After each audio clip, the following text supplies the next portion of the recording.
So in this video, we are going to talk about a per unit system. This is the formal discussion of the theory of per unit system. Okay, you have seen the technique of per unit system from the previous example already. I mean, from the lecture one, but this is going to be and full descriptions of the technique. So basically, the per unit system, or you can call it as a normalization. So we are trying to convert the actual value in power system. So what do I mean by actual value? Okay, it can be any kind of electrical quantity, things like voltage, could be current, it could be also impedance, okay, and it could be also power. So just remember these four main electrical quantities, all right? That's why we can see from here. When we have the three quantities expressed in the actual units, so you know it already that the voltage expressed in volt, or if you have 1,000 times of which, that could be kilovolt. Okay, the current is in amp, or if it is a large quantity of that, it could be kiloamp. It can be less, of course. It can be milliamps, but since we are in power system, so the scales we are talking about is in kilo. So the impedance is in ohms usually, and the power, let me remind you that we have in power system we have a complex power in general, right? In this case, the complex power, the unit of which is MVA, okay, mega VA, and the real part of the S is P, and imaginary part of this is Q, right? P plus JQ, where the P is in, if it is in mega VA, MVA, so this is in megawatt, and the Q is in MVAR. Okay, so when we are talking about these actual quantities, we are thinking of these four quantities in power system. So we have to, when we convert this to per unit, means that we are taking we are considering how much these quantities are with respect to their base value, how many percentage. So when we say per unit, means that the maximum number, or 100% of the per unit, is 1, okay, because it is in per unit of which you have to get the base quantity, and you get the base divided by, for example, actual value, you take the kV, so your base is in kilovolt, so these two are cancelled, right? So that means that the quantities are in per unit of the base. Okay, so the maximum, or the 100% of the per unit value is 1. Or you can say in terms of percentage, there's no harm. One per unit is equivalent to 100%. It is clear, right? So the per unit, as I said in the last lecture, that we are using we use this per unit system to compare the quantities with different units. Okay, for example, we have there was an example last time that the two men have the same equal amount of 1,000 currency.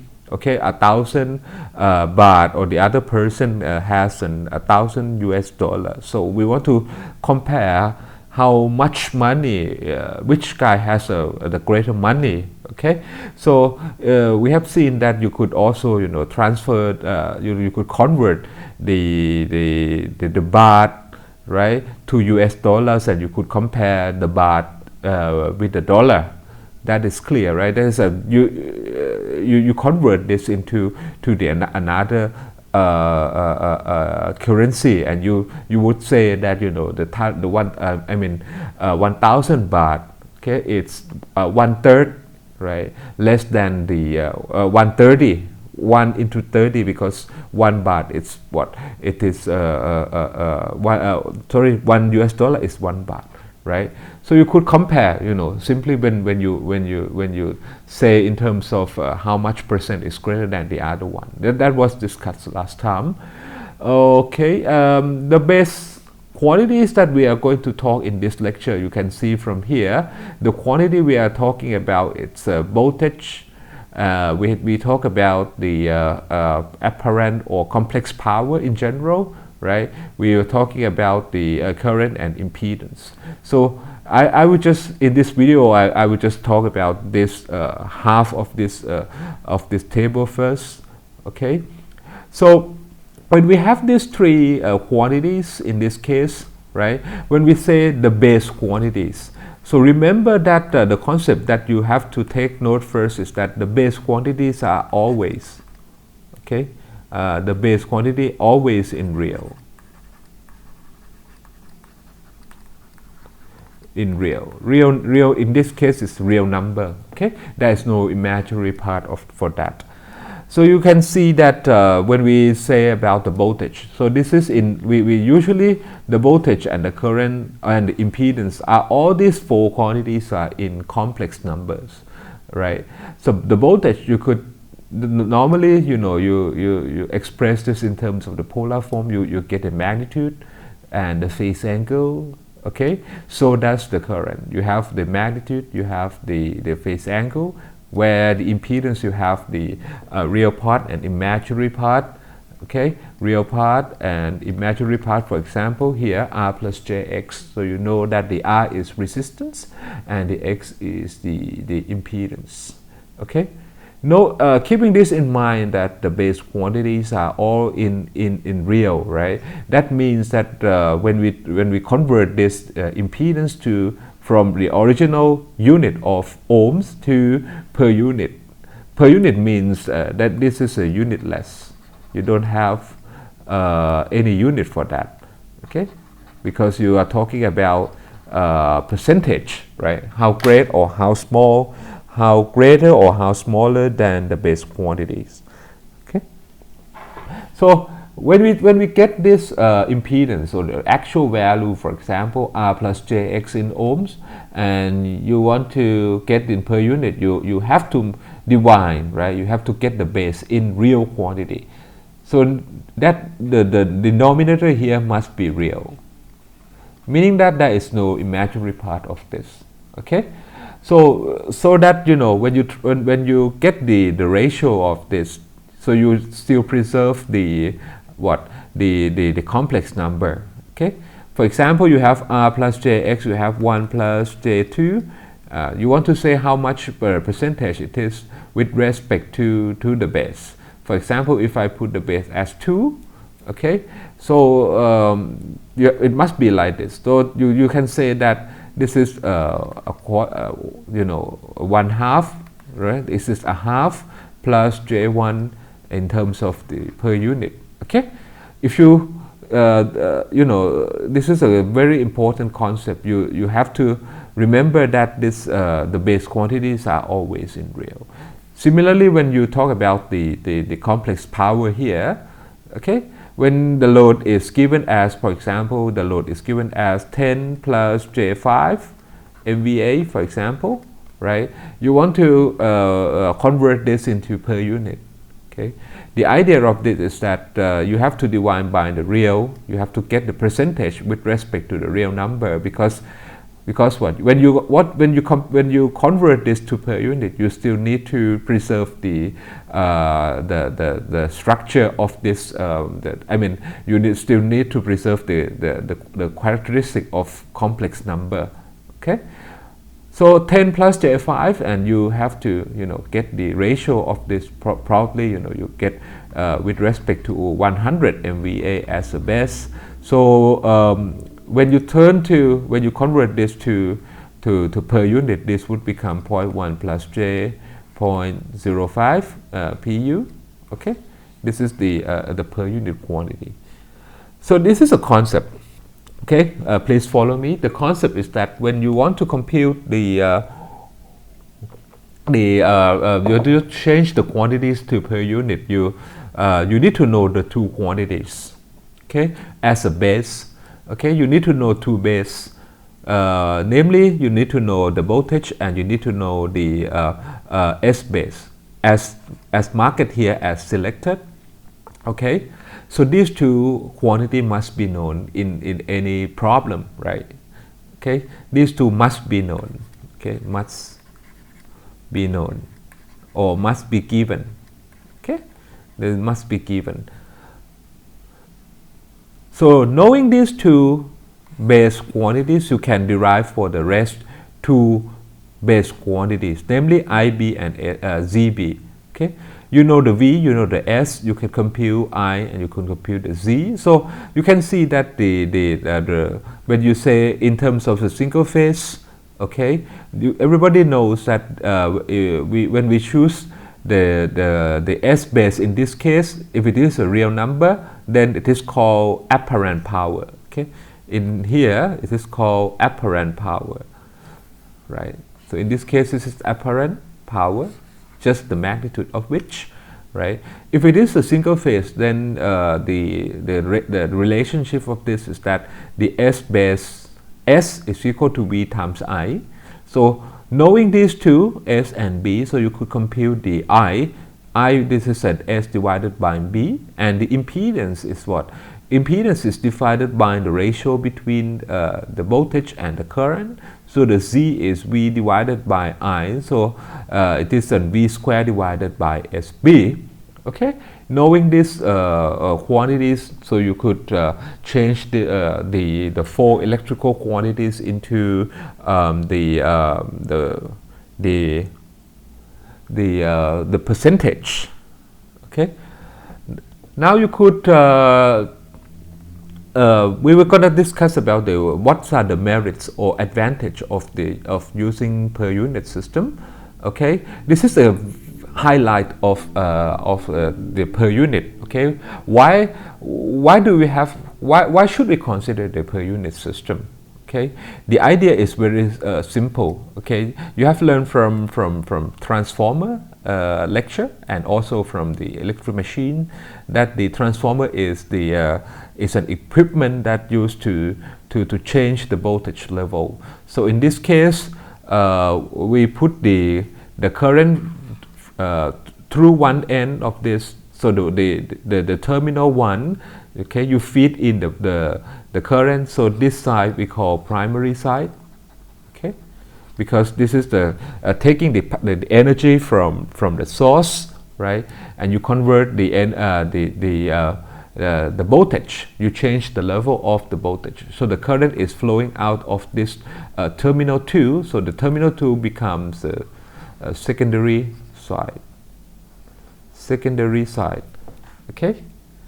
Now the key concept is that the duty of the transformer is to change the voltage. In this case, the n can be any real number. Okay, if the n is greater than 0, for example, if the n is 2, if n is 2, meaning that if I put the voltage at V1 to 200 volts, okay, and I get the voltage at V2 100 volt, okay.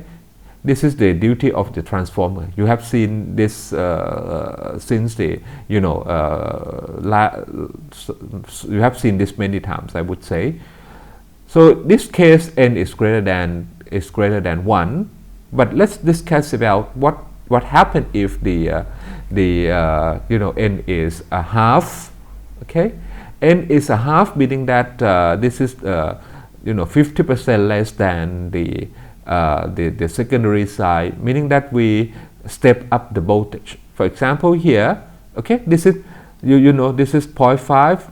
This is the ratio of 0.5 into 1, that is equivalent to 1 to 2, right? So if I put the voltage here at 100, so I get the voltage at a secondary up to 200 volts.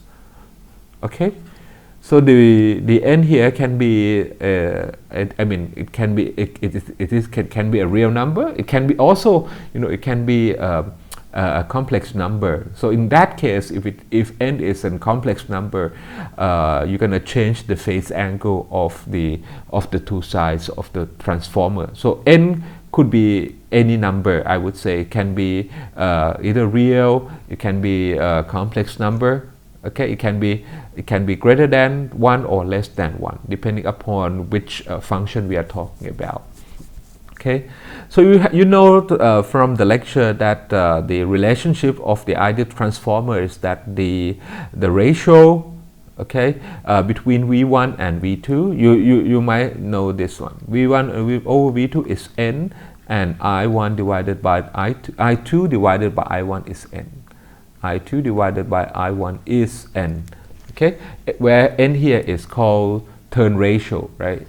Or in machine textbook is written as A. It can be A or n. These two is called turn ratio of the transformer, right? It can be turn ratio of the transformer. So if I derive a little bit further, you have learned it already that when we want to transfer the impedance, if what happened if we have an impedance at this point, okay, or the resistance at this point, you want to transfer, you want to move this resistance to the primary side, and you want to eliminate this transformer symbol like this. Okay, if you transform the resistance over here, so what is the relationship? All right, so you know that the V1 divided by V2 is n. Okay, and what happened if I I try to get the relationship of C1 divided by C2? What is that? Okay, so you know that in order to get the Z1, I need to divide the upper part or numerator of this is by I1, and if I want to get the C2 at the bottom part, okay, I need to divide this by I2 as well, right? So in this case, this would be I would get C1 divided by C2 or R1 divided by R2. This is an impedance in general, okay. But in this case, if you are talking about just DC, so that you just have the resistance, all right. So in this case, this is mathematics, right. Now you can see that I will just manipulate this equation a little bit. So the V1 divided by V2. Okay, this would be equal to what is that here? That should be equal to I2 divided by I1, right? So in this case, right? So you just flip this lower part up, okay, and you put the I1 will go down. So V1 divided by V2, this is n, right? From this case, right? I2 divided by I1, you also get n. So the relationship is that the C1 divided by C2 is equal to n squared. So this is the equation that we use to move the impedance or resistance over the air gap of the transformer. Okay, this is called the air gap. Okay, this is the air gap of the transformer. All right. So this is the things that you learn from the transformer lecture.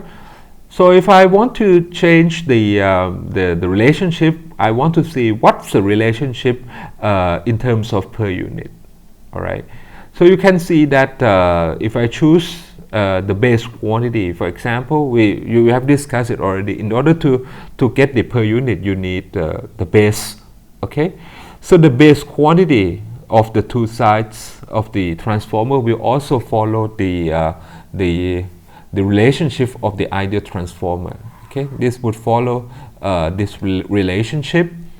All right, and you know that when we talk about the base quantities, we talk about just the V base and S base. So the rest, I mean, we have to compute it.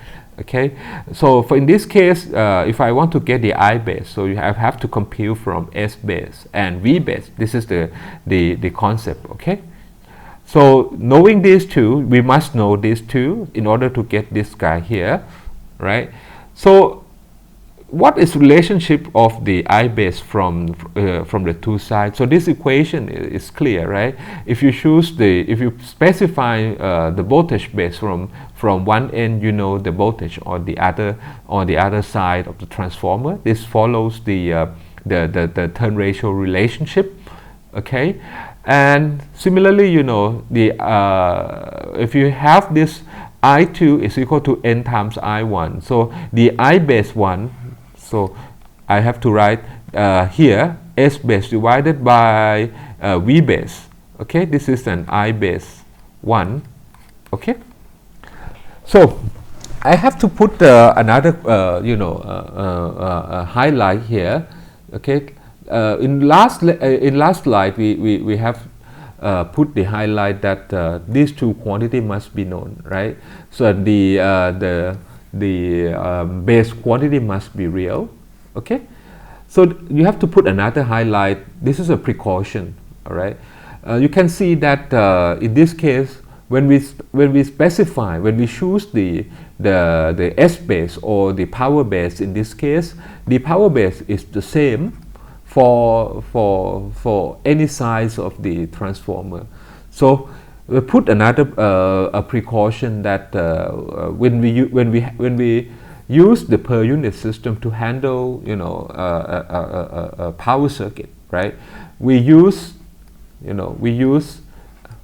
a single power base. The power base could be in terms of, you know, if it is a large one, a large system, you use MVA, it can be kVA. It is apparent power, of course. We use a single means just one, okay, power base for the entire system.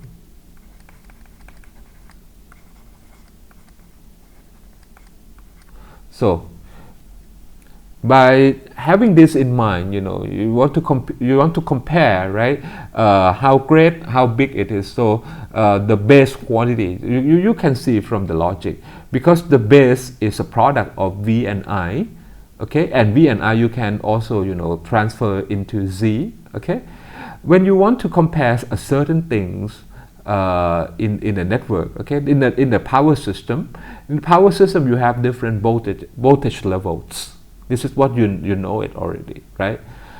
In order to compare, you know, the equipment, or you want to compare several parameters in different voltage levels, okay, you must have a fixed base. So in this case, the apparent power is this fixed base, okay. So the S base is fixed for the entire systems, or we use just a single MVA throughout the system. So you never and ever have S base for this equipment, for S base for another equipment. You will see it, okay. You could also, you know, connect the equipment with several base values, right?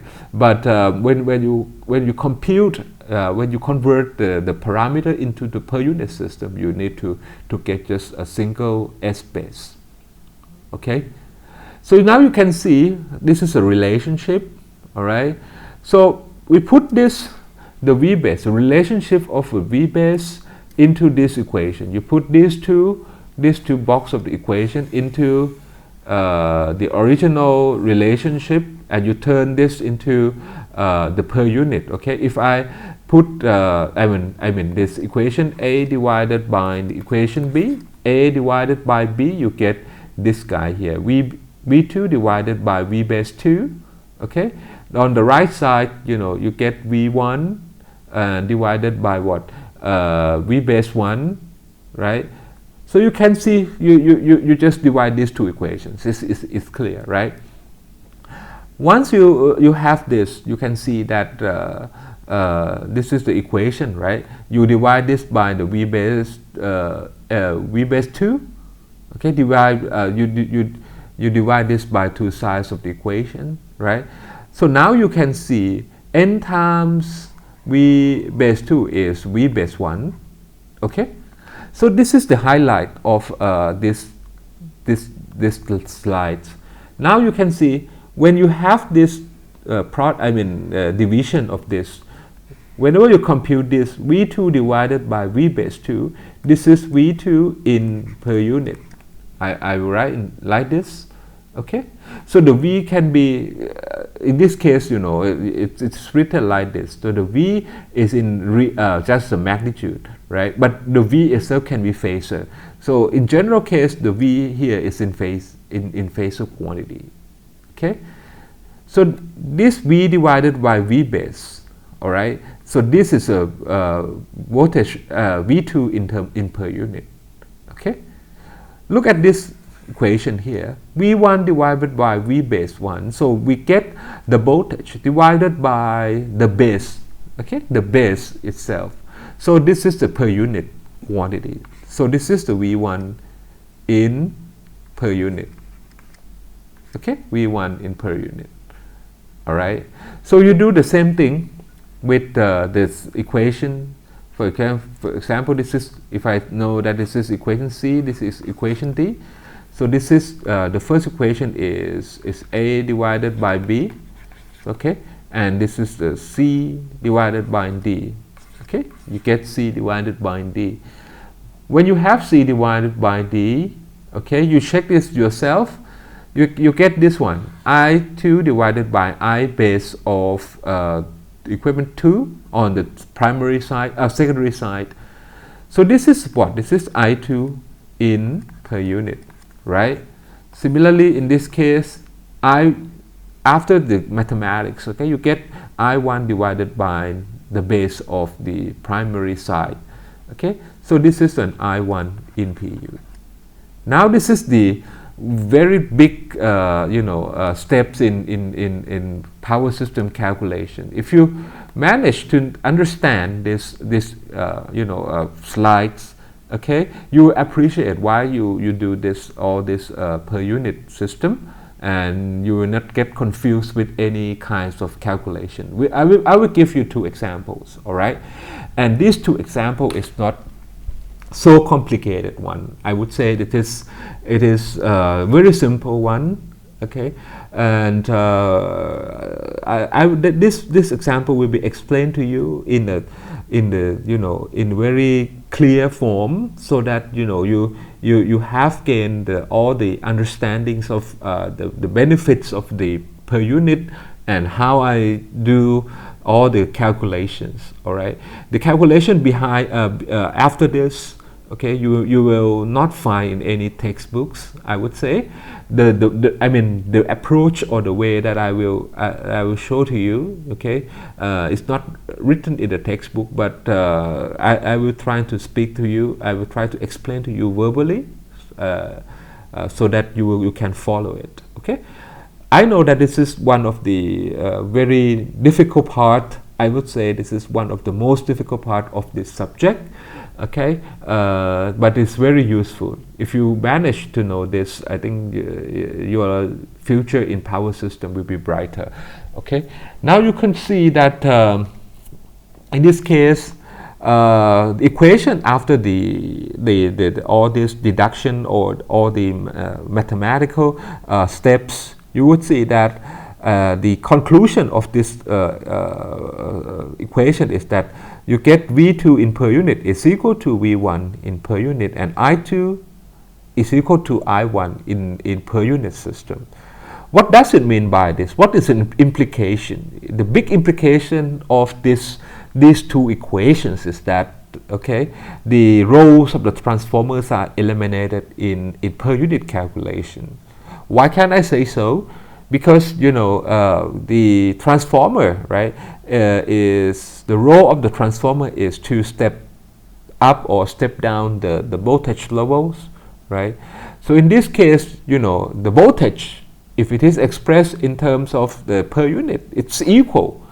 Now the voltage on both primary sides and the secondary sides are equal in percentage. Okay, it's equal in percentage. What does it mean by that? Equal in percentage. The voltage is the same in percent. Okay, why is it so? Why is it equal in terms of the percent? Because in this case it's clear that you specify the voltage base in one side of the transformer and you divide it by the turn ratio, right? So the turn ratio is the spec of the transformer. Okay, turn ratio is a spec. Okay, we will try to compute the current drawn from the source over here. You can see that this is a replication, or this is an example of typical power system where you have generation, which is the voltage source at this case G, okay, and you have step up the voltage from the generation side or from the generator from this is the the symbol of transformer. So you have primary size and secondary size of the transformer. So you step up the voltage by 10 times from 18 kV. So the specification or the specs of the transformer 1 is the ratio of 13.8 to 138 kV. So this is 10 times step up. Okay, so when here you can see when you step up the voltage. So this is the transmission system, and the load at the load premises you need to step down the voltage. So in this case, we apply another transformer with the turn ratio of 2 to 1. So this is a step down. Okay, to the distribution side. So this is the a simple power system. Okay, so the problem says that you have to compute the total current drawn from the source. So the I here, the current drawn from the source is okay. You have to find this, the current from the source. So basically, in this case, since we are talking about just the DC, okay, because we have just R, so there is no complex component in this case. So the I, what is the current here? Okay, so we use an actual unit system, meaning that we use the knowledge of the transformer. Okay, so we use the knowledge how to move the resistance or the load from the distribution network to the transmission, and from transmission, okay, you transfer this impedance or the resistance over this air gap to the generation side. So after that deduction, okay, if it is in actual unit system, it is an actual unit system. Okay, so the voltage or the source here is still 10 kV is a source, and I need to move this resistance from distribution or from the voltage level of 69 kV. Okay, move first to 138 kV, which is in transmission, and move one more time from 138 kV to the generation side with the voltage level or the voltage rating at 13.8 kV. So what the scenario that I want to achieve in this case is that I want to move this R to the A side. So you have to determine what is the R when you see from the A side here, from the primary side of the first transformer. Once you know what the RA here is, you can compute what is the current, and you can answer the first question. Okay, and that is very simple. Okay, you can just let me recall you a little bit how to transfer or how to move resistance or the load over the air gap. Okay, from the relationship of ideal transformer is that V1 divided by V2 is N, where N here is a turn ratio. Okay, and the relationship of the current would be reciprocal of the voltage. So the I2 over I1 is equal to N. Okay, if you want to change this to the impedance, so you could divide these two, right? You need to get V1 over I1. Okay, V1 over I1 divided by V2 over I2. So in this case, if you get this ratio, V1 over I1 is C1, and the V2 divided by I2 is Z2, right? So what is the relationship in terms of the turn ratio? So you can see that if you take this ratio, so you get n squared. All right. So that means that when you transfer, right, the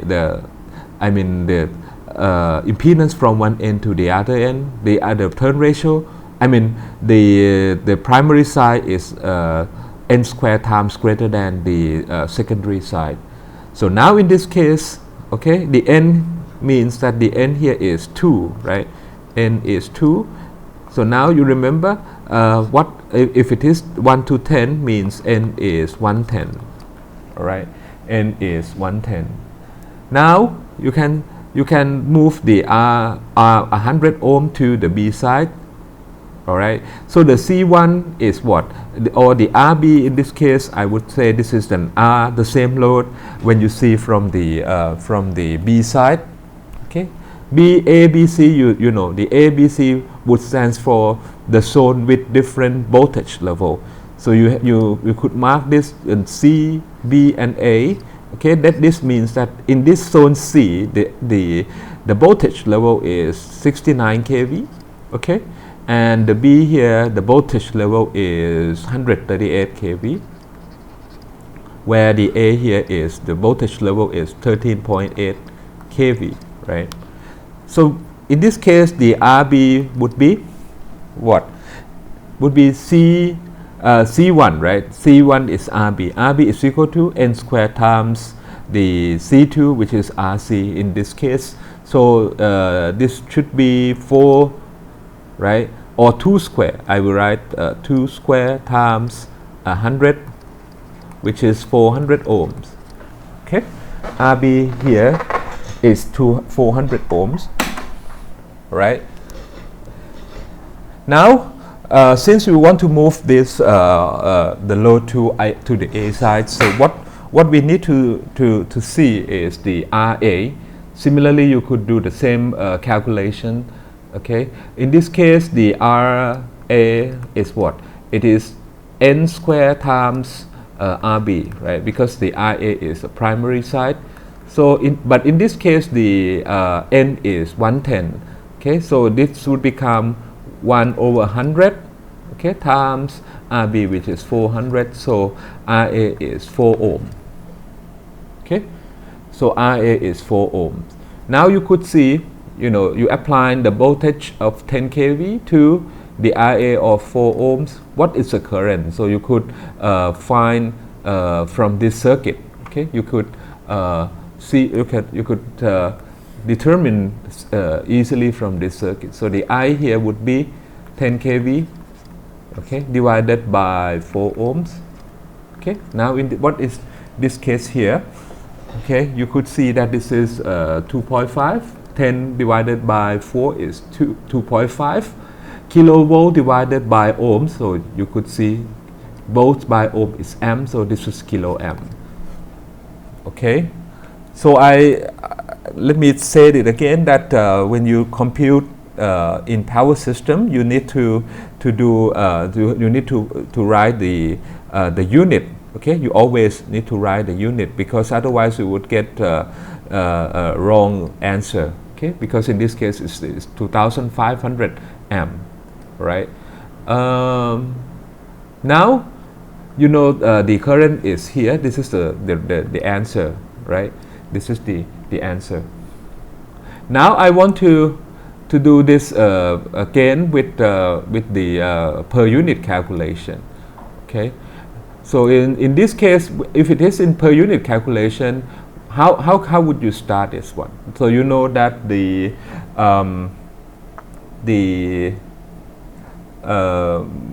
what can I say?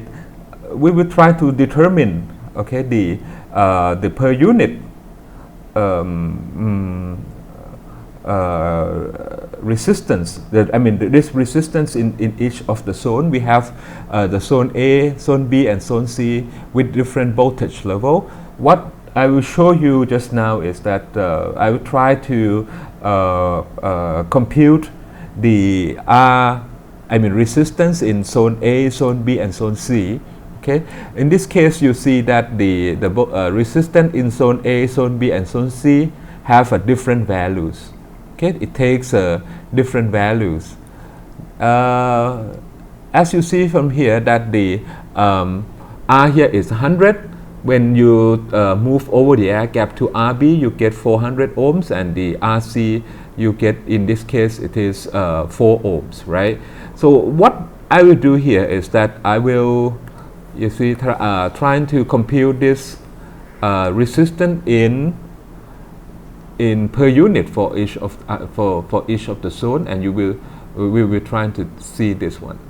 Okay, so now you can see from this example, okay, R here is 100 ohms, okay, and here if I want to this is RC, okay, if I want to change this to per unit, what should I do in this case? I need to find the set base, okay, set base of this zone Z, okay, set base of zone Z, and I need to know what is set base of the zone B and what is the set base of zone A. Okay, how can I find it? Okay, this is the steps that I need to emphasize in this case. From the lecture we discussed that the one of the rule of per unit calculation is that you have to use identical S base or power base. Okay, so now in this case you see that you have only one power quantity in this case, which is the transformer, right? The rating of the transformer. But of course, you know, you could choose any power rating. I mean, you can choose any number for your S base. Okay, so in this case, let me pick S base to be 10 MVA, which is equal to the rating of these two transformer. Okay, and you remember that our rule of thumb is that we used a fixed S base for the entire system, and we pick up one voltage quantity. Okay, and we use the turn ratio to, I mean, we use the transformer characteristic to find the voltage base for other zones. Okay, now you see we have the zone A, zone B and zone C with different voltage ratings. So if I put 10 volts at the source over here, okay, and over this transformer, which is step up the voltage 10 times greater than the input. So in this case I get 100 kV for the zone B, and we step down from zone B to zone Z. Okay, I step down by half. So this, if I put 10, this would become 100 kV, and the zone B, zone C would become 50 kV. Okay, in this case. All right, this is the meaning. Okay, so in this case, let me pick up just one voltage. Okay, in this case, if I choose the voltage here at this C, because I want to compare with this guy here.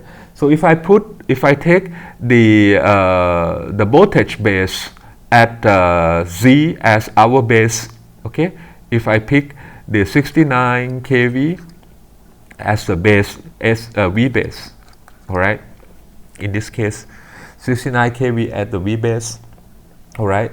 So if I put the 69 kV as the base, what is the base quantity in this case here? Okay, V base in this case, that should be 2 times or a double of the voltage at the C. In this case, this is base. All right, I put this base. Okay, so that you don't get confused with the B zone. So this is base.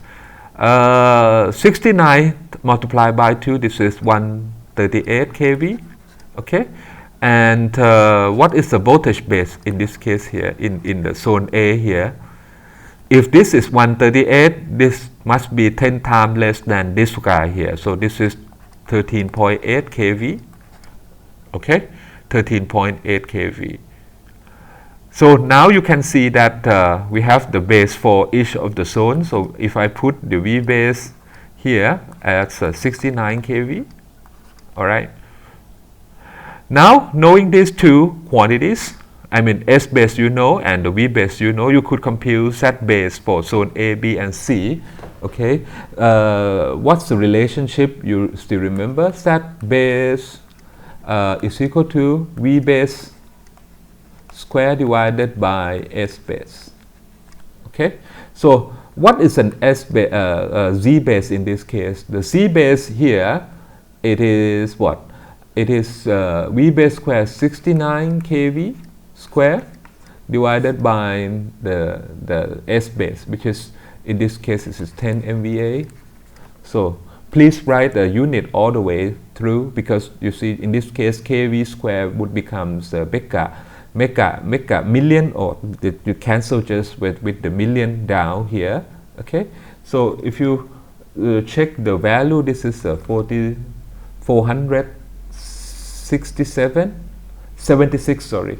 ohms. And what's the C base here, which is the kV, the V base square, which is 138 kV square divided by 10 MVA.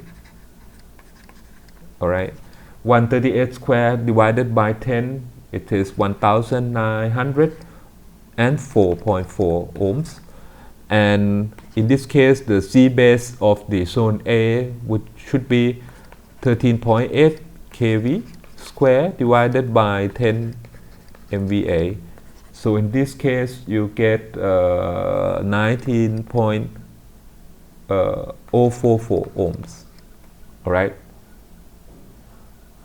Now, what you can see here is that you can notice from here, all right, what is the ratio of the Z base in this case? You can see that from B to C, from C to B, you know, because our intention is to move this load to B first and from B to A. All right. Now you can compare with the base quantities from here. You have three base quantities. You have three values over here.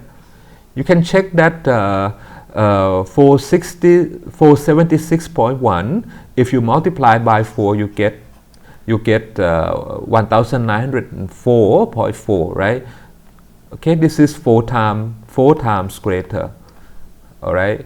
And what about this one? What about this one? In this case, you see, this is less, right? This is 100 times less than this guy here.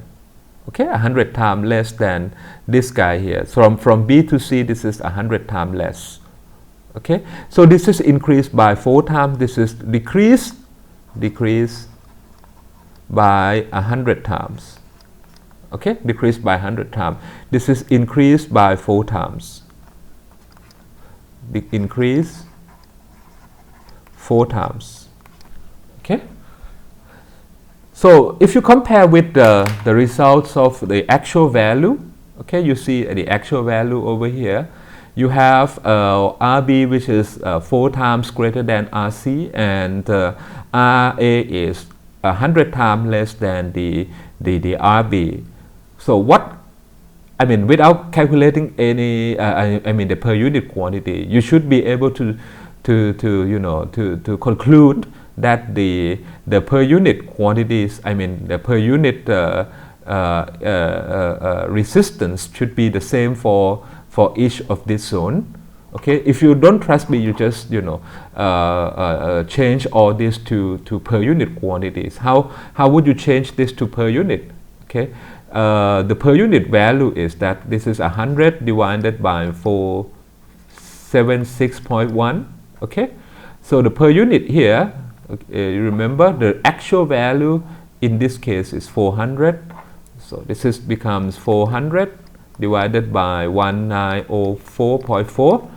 Okay, if you see from the ratio, 194.4 is 4 times of this guy, so the 4 and the 4 just cancel, so you get the same figure.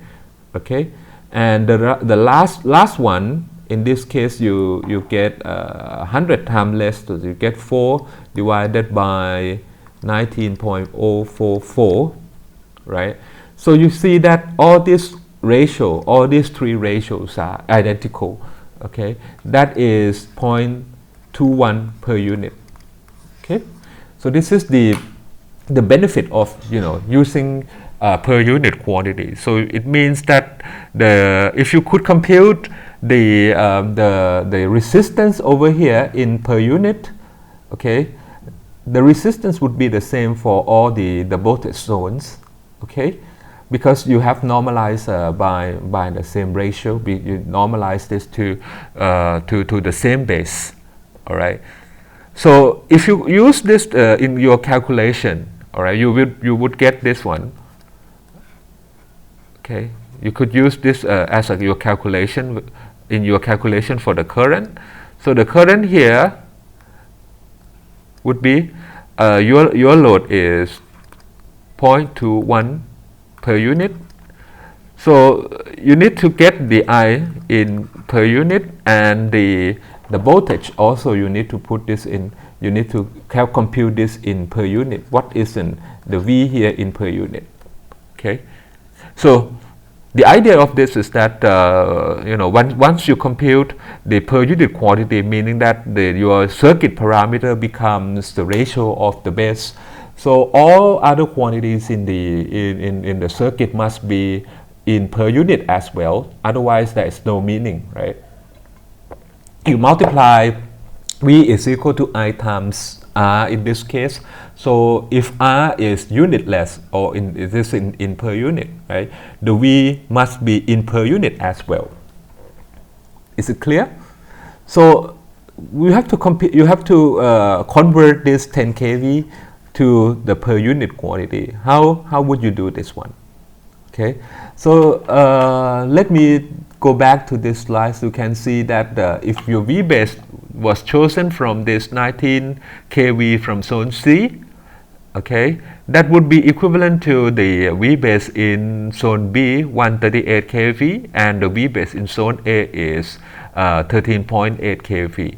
So you have to take a look at this 10 kV as a source. You see that the 10 kV belongs to the zones of 13.8 kV.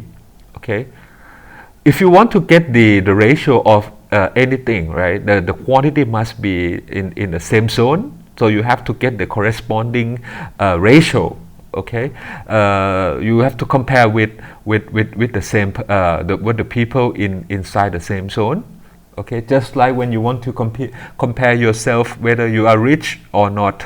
Okay, in Thailand, for example, you should use the standard of the wealth in Thailand. Okay, so now in this case, the V here has to compute as a percentage of the voltage base in this zone, which is 13.8 kV. So V in per unit, what's the V here? The V here becomes 10 divided by 13.8. So you see this is kV, this is kV, so this would become unitless. Okay, now this is the 0.7246 pu. All right, so your current would be 0.7246 divided by 0.21. Okay, remember this is in pu and this is in pu, so your result must be in pu as well. So the current here is 3.4506 per unit. All right, 3.4506 per unit doesn't have any meaning. Okay, if you don't say how much your base is. Okay, because when you measure in your real life, you never see the per unit. Okay, so you need to multiply this by the base quantity. This would the only meaning that this 3.4506 says is that the current at the source is 345 times greater than the base quantity. So you have to say the base of this. Okay, how would you say how much? How would you determine the base? Okay, this is the in percentage. You need to look back at your circuit. Okay, now you see the quantity we are talking about is this one. The current is here at this zone A. So the zone A, you have the voltage V base is 13.8 kV, and the S base has to be fixed throughout the systems. So knowing these two quantity, S base with 10 and the I base is 13.8 kV, so you should be able to determine the I base. So the I base here, all right, it is what? It is S base divided by V base. Okay, let's put this as a base. Okay, S base is 10 MVA divided by V base is 13.8 kV, right? 10 divided by 13.8, you get 0.7246 kilo. Now it is kilo amps, right? This is 3 kilo amps. This is what? This is the base of the current flowing in this zone. Okay, you know that with different voltage levels, okay, the current it's different. Okay, the current here, and the current here is different. So if you compare just the A and B zone, you could see that if you step up the voltage by 10 times, the current will be less by 10 times. Okay, will be less by 10 times. So when you say the per unit, means that you are trying to compare with the current flowing in each zone, because you fix the power. Okay, and if you say in comparison, right? You say in comparison terms, with different voltage, right? The current would be also with the voltage. If you different voltage, the current is different. All right. So the current here is 345 times greater of this kind. So the current here would be determined as 2.5004 kilo amp. You can find this, okay, which is here is the same as, you could compute this, is the same as the current that you found it earlier by the actual unit system. Okay. So keep this in mind, that when what's the benefit of doing the per unit calculation, right? The per unit calculation, we try to convert all the quantities. Okay, in electrical quantities we have S, V, I, Z, and what the other one, V, I, Z, and S, 4 quantities.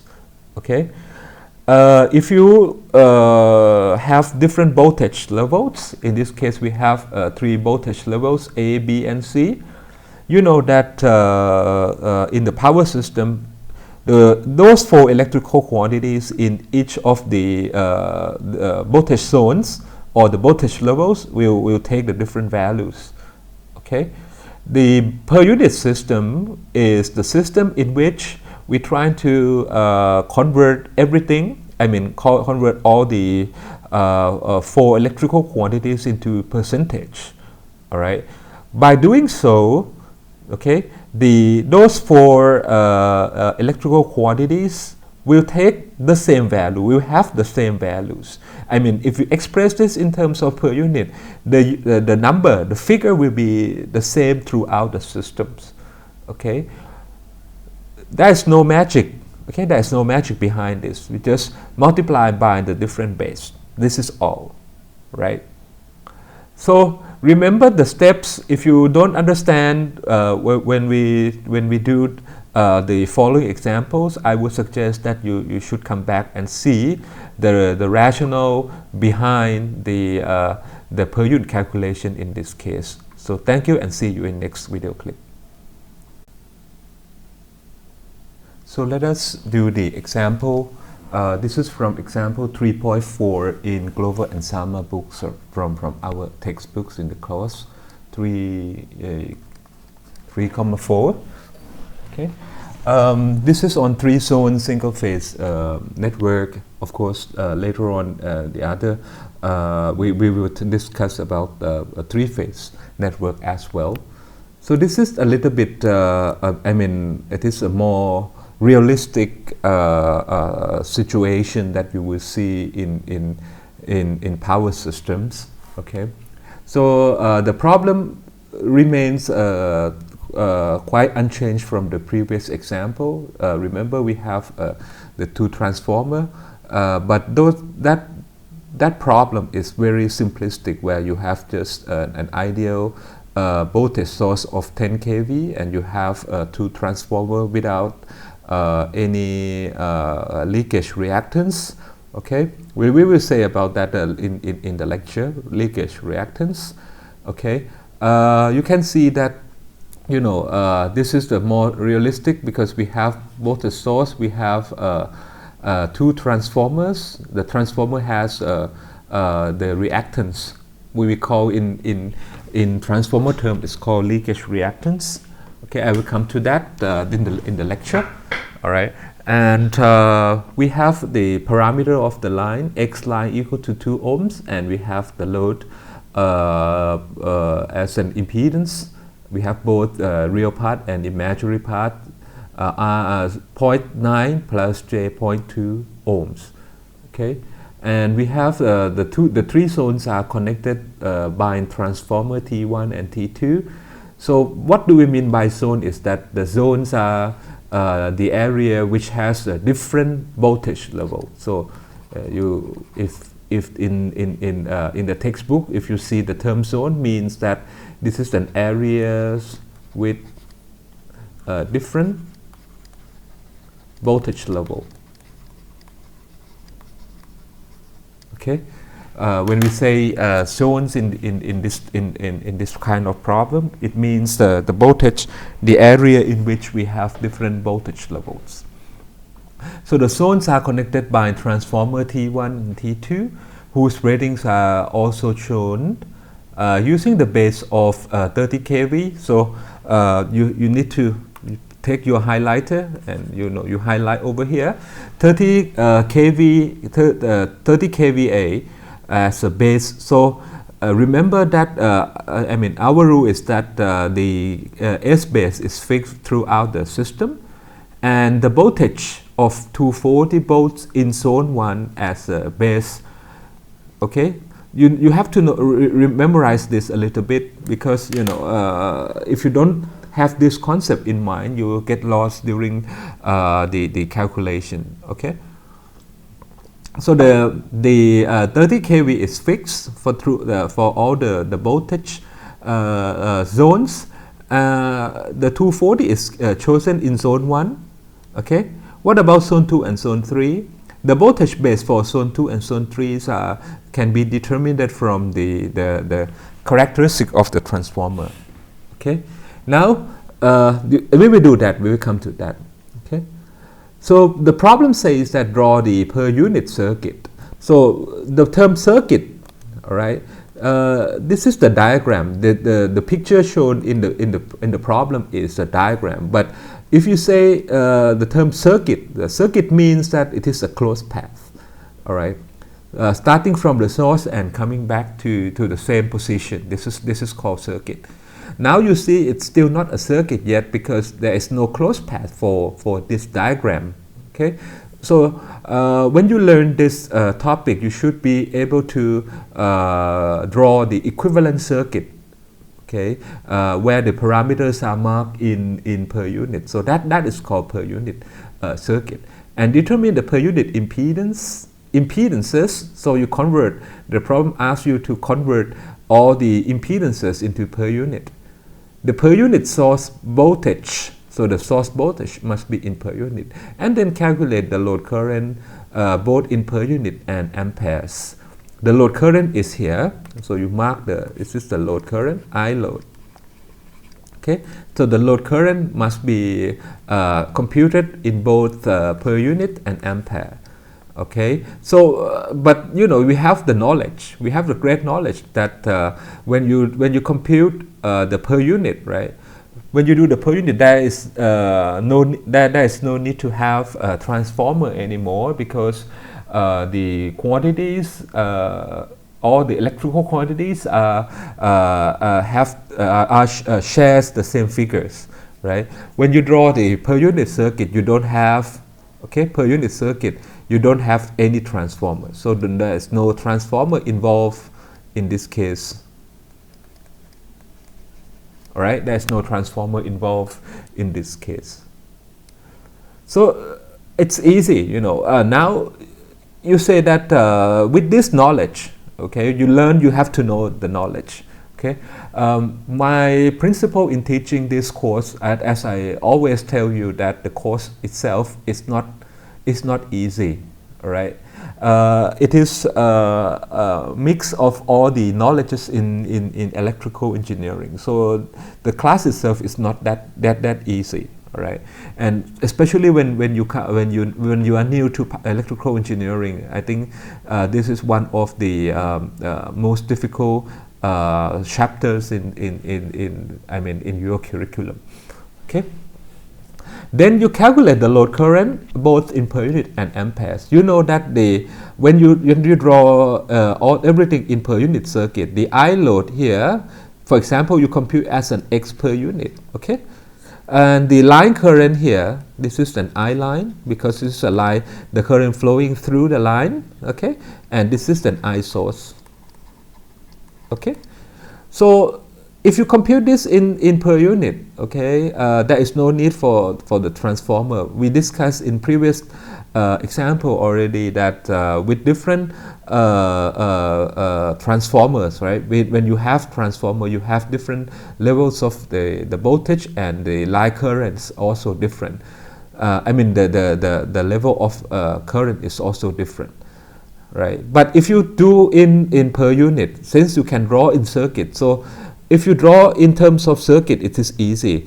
Okay, you have the source, okay, the source, and you have transformer, and you have the line, you have another transformer T2, T1, T2, this is line, and this is load.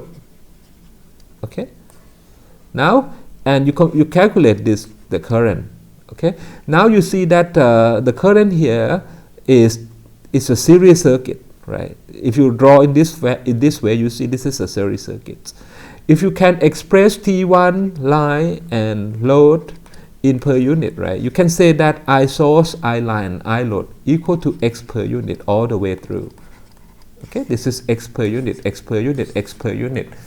You will get confused a little bit, right? Why it is the same? Because I just told you that with the transformer, the voltage, the voltage is different, the current is different. But remember, and each of these three zones, you have different base values, right? You have different base values. So once you have the base value, you multiply by the X, you can get the real current. Okay, the real currents. So the transformer winding resistance and shunt admittances branch are neglected. Okay, that's a normal case in power system, where you always neglect the transformer resistance winding. This is because if you take this resistance of the transformer winding into account, it's negligible, because especially when we talk about power transformer, such a big transformer. Such in this case, you have a 30 kVA transformer.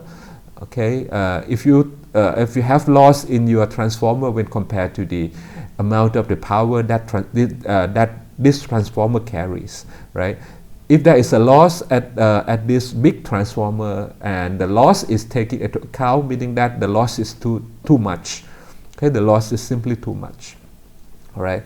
So normally the loss in the power transformer is negligible. Okay, and the shunt admittances are neglected. So Now this is the step. You see, the problem itself is quite similar to the example before, okay, except the highlight of this example is that how to deal with, you know, these different parameters.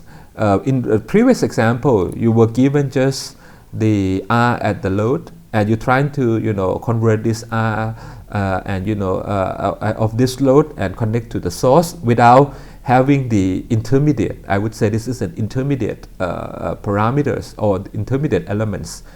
Okay. In previous example, you just have the source and you have the load, but now you have transformer, you have line, and you have another transformers in between the source and the load. Okay, how would you handle this situation? Okay, that is simple. All right, you still take our, you know, a principle that I want you to do in this way. Okay, you especially when you first learn this course, okay, you do the method that I will show you just now. In fact, I have applied this technique before. All right, let me just take this as an example. Okay, now you see in this case, okay, the problem says that choose 30 kVA as S base. So you draw the diagram like this. So you know that in this zone 1, the voltage is this much, and the voltage as each of these zone is different. But you write the S base first. Okay, the S base, you know that it is all the way through 30 kVA, 30 kVA, and this guy is 30 kVA. All right. So this is the our rules that the kVA is the same for all the voltage zones. Okay, and the problem says that you're trying to decode the things that I mean the information given in the problem. Okay, now the V base, the kV base is given. Okay, the V base is 240 given at the zone 1. 240 is kV, 240 volt is given at the zone 1.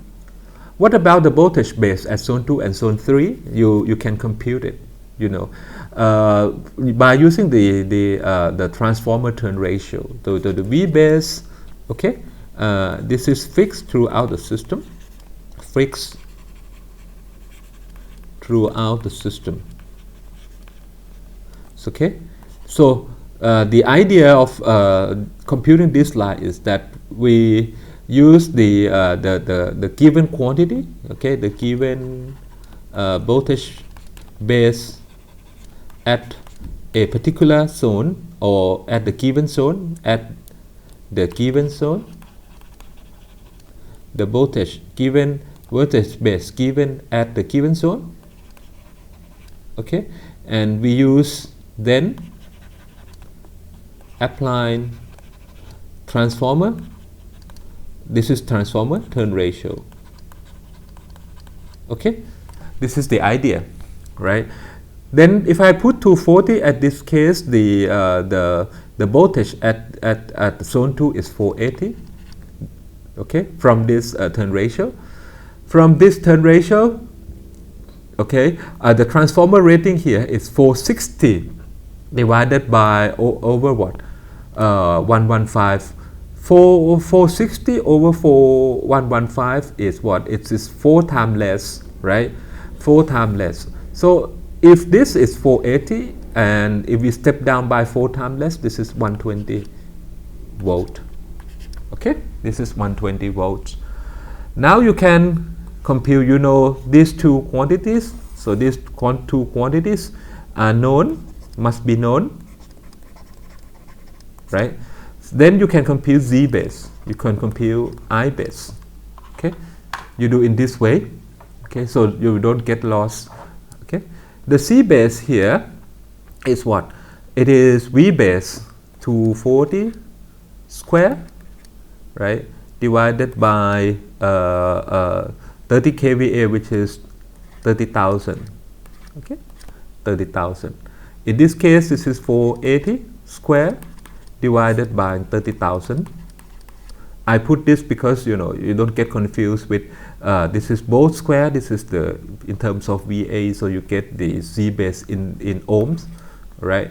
Now it is 120 square divided by 30,000.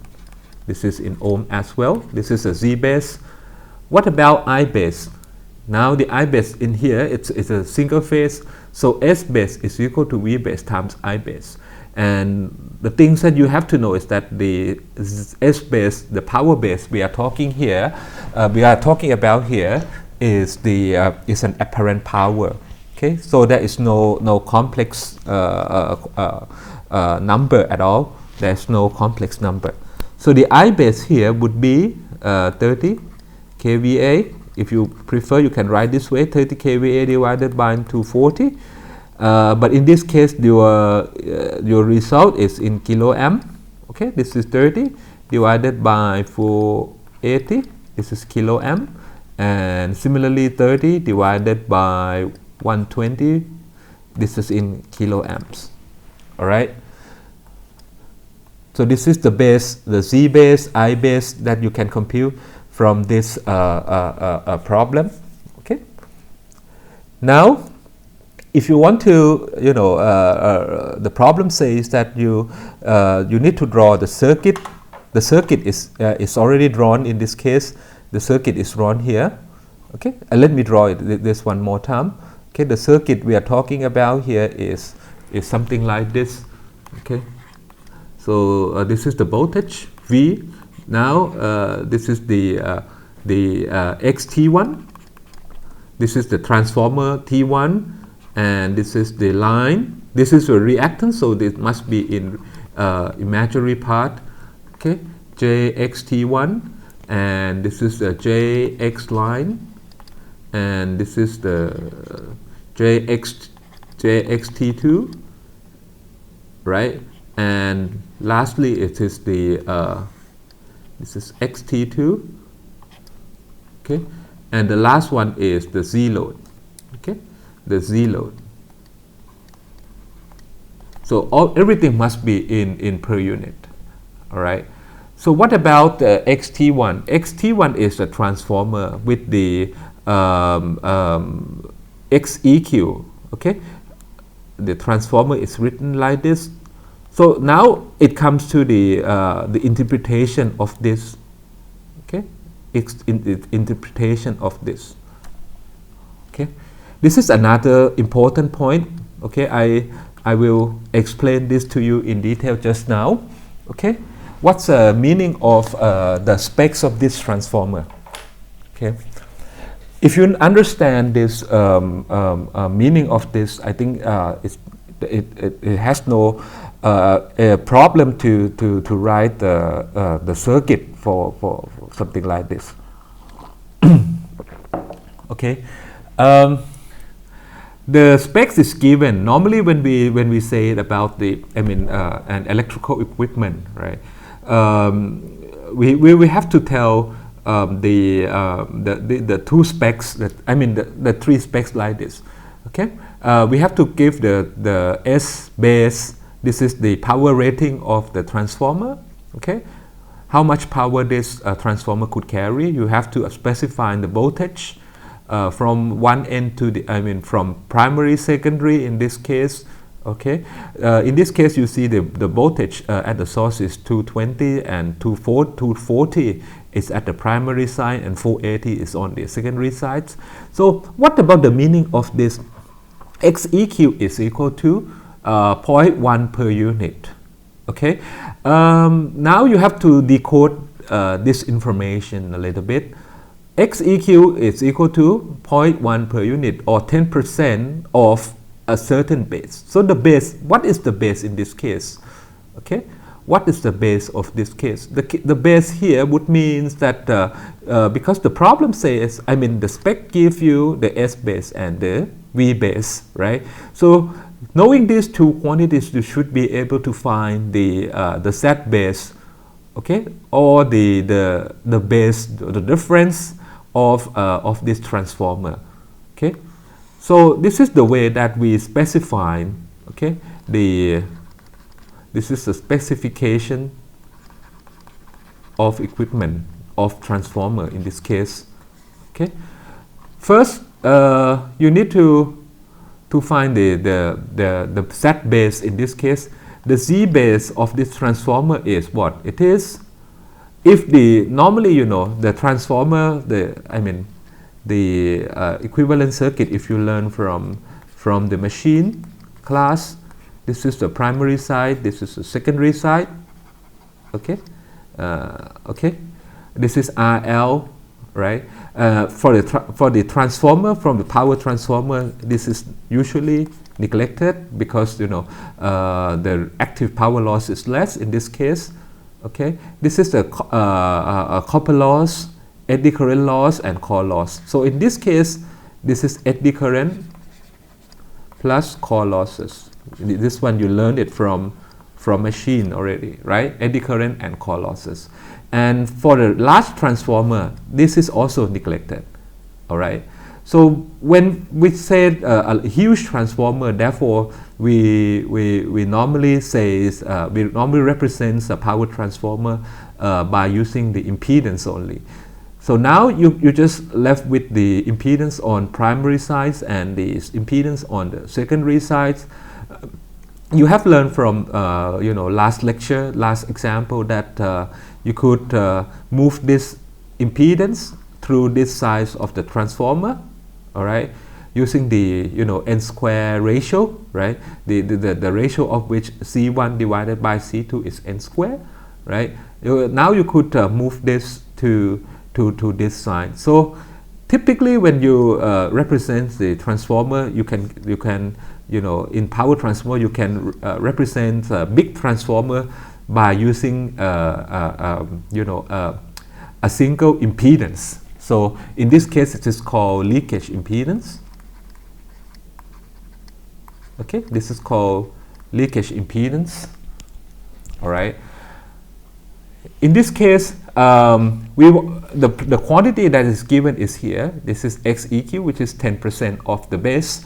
Okay, and usually when we do the testing, okay.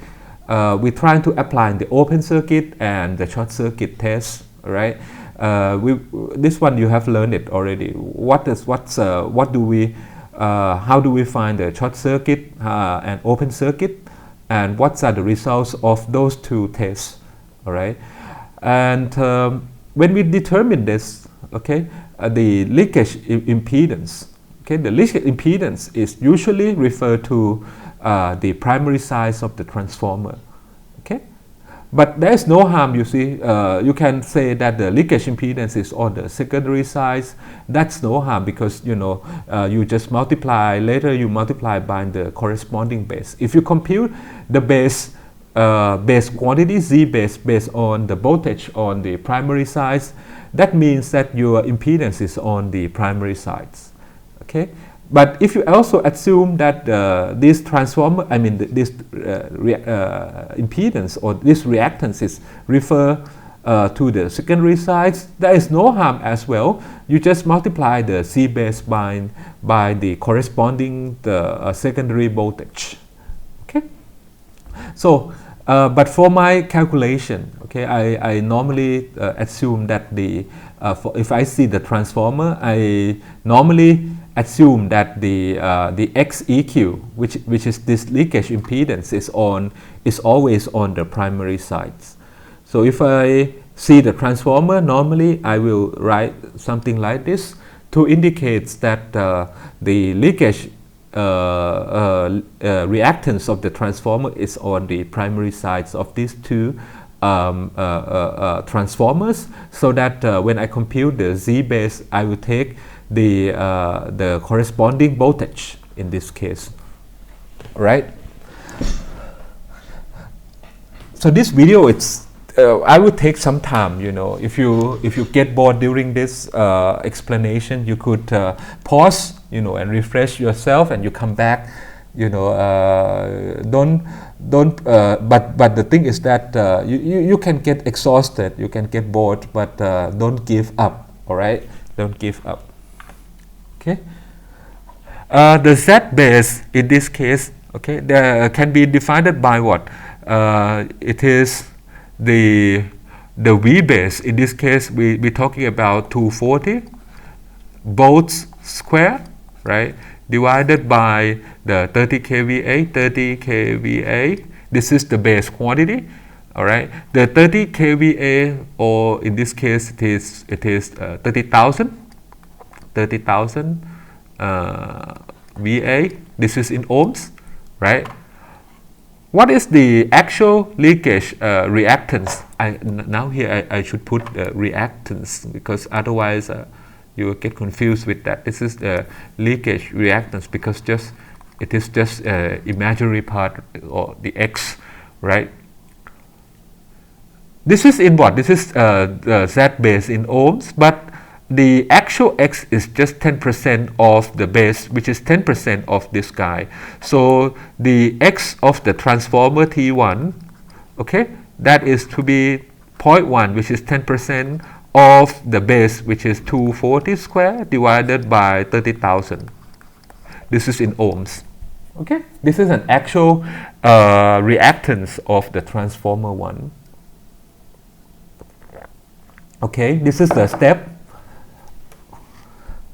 So once you know the actual actual reactance of the transformer T1, okay, you could change this to per unit. How much per unit in this case, with respect to the common base? Okay.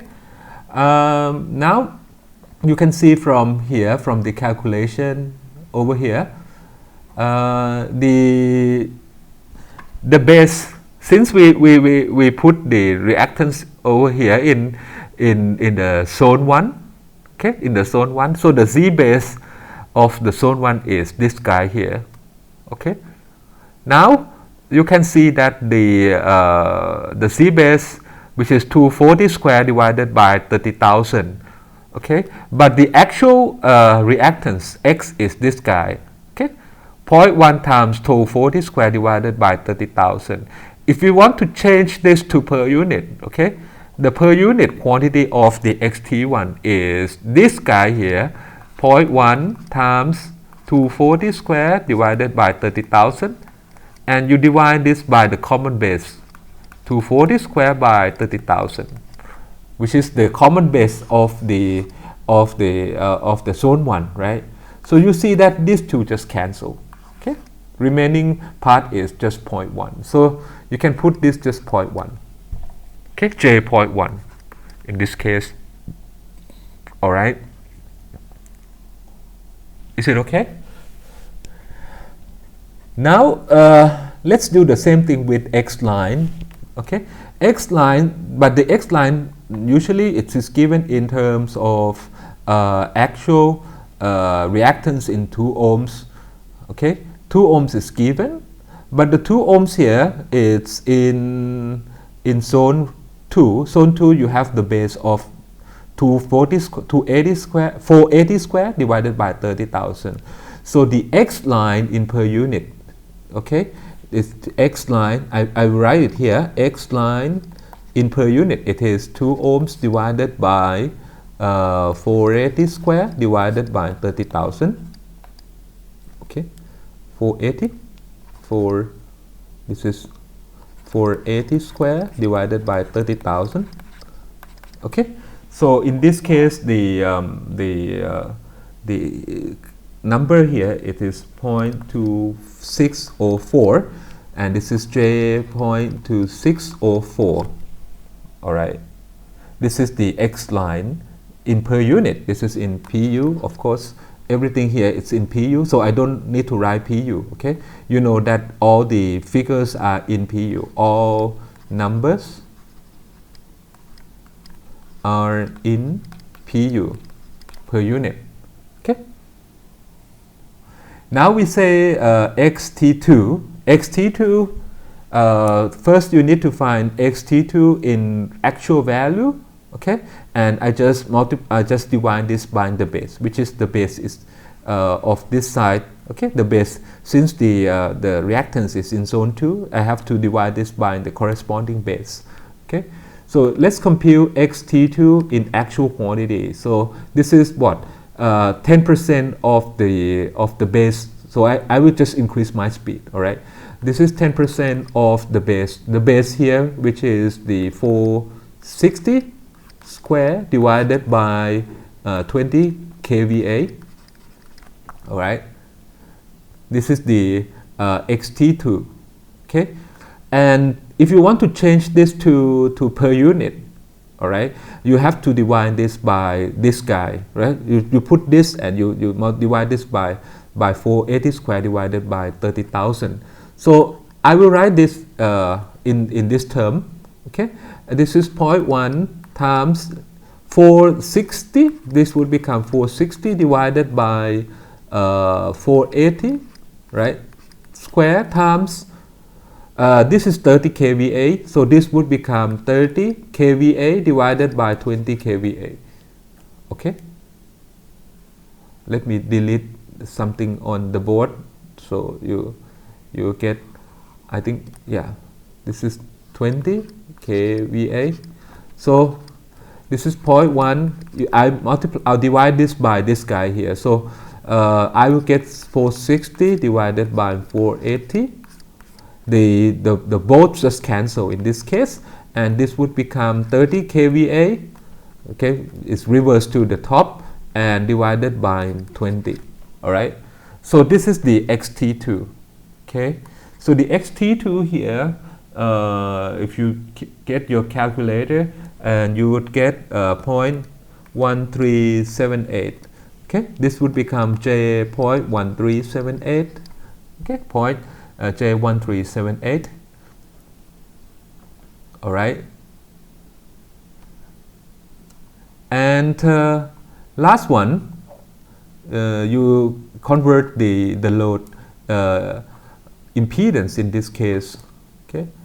So the load impedance, I will just delete this. I will write over here x, the C load is what? It is the actual value, which is 0.9 plus j 0.2 divided by the set base. The base here is here.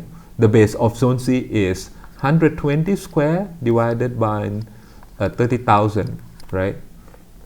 So in this case, in this one you get maybe I write it here. This would you would get 1.875 plus j 0.4167. This is in PU, of course, right? So now you could express all the quantities, all the reactance and the impedance in per unit. Now the only thing left in the circuit is the voltage source itself. Okay. So how much is the voltage source in this case?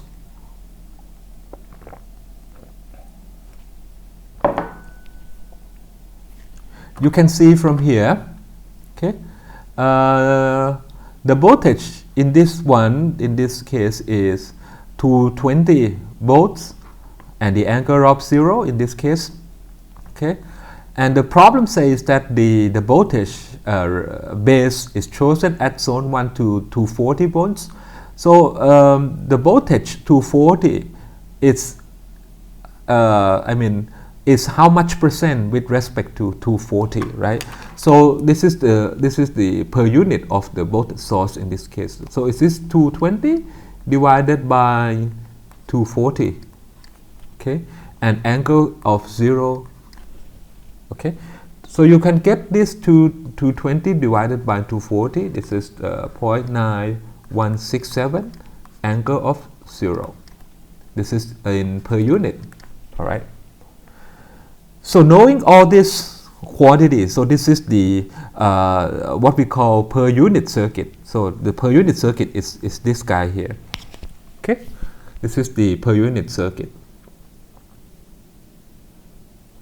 Now the next question is that we need to compute the current flowing through the circuit. So this is the I. Okay, computing the I. So the I here would be the current flowing through from the source, okay, through the line and end at the load. Okay, so you can see that the I here flowing from the source over the transformer through the lines, step down to through the step down transformer and go to the load. And the current here, since the source and the impedance are in per unit, the current computed from here, it is also in per unit. Okay, the current here is in per unit. So the I in per unit, I mean the ratio of the current it has the same figure for zone 1, zone 2 and zone 3. When you want to get the actual value, you have to multiply by different ratings in the different zones. Okay, the corresponding current base for the different zones. So you see from here that we have the I base, different I base in the different zones. Okay, so let us compute the current in this per unit circuit, right? So the current in this per unit circuit, the I here, it is 0.9167 angle of 0. This is V divided by the total sum of the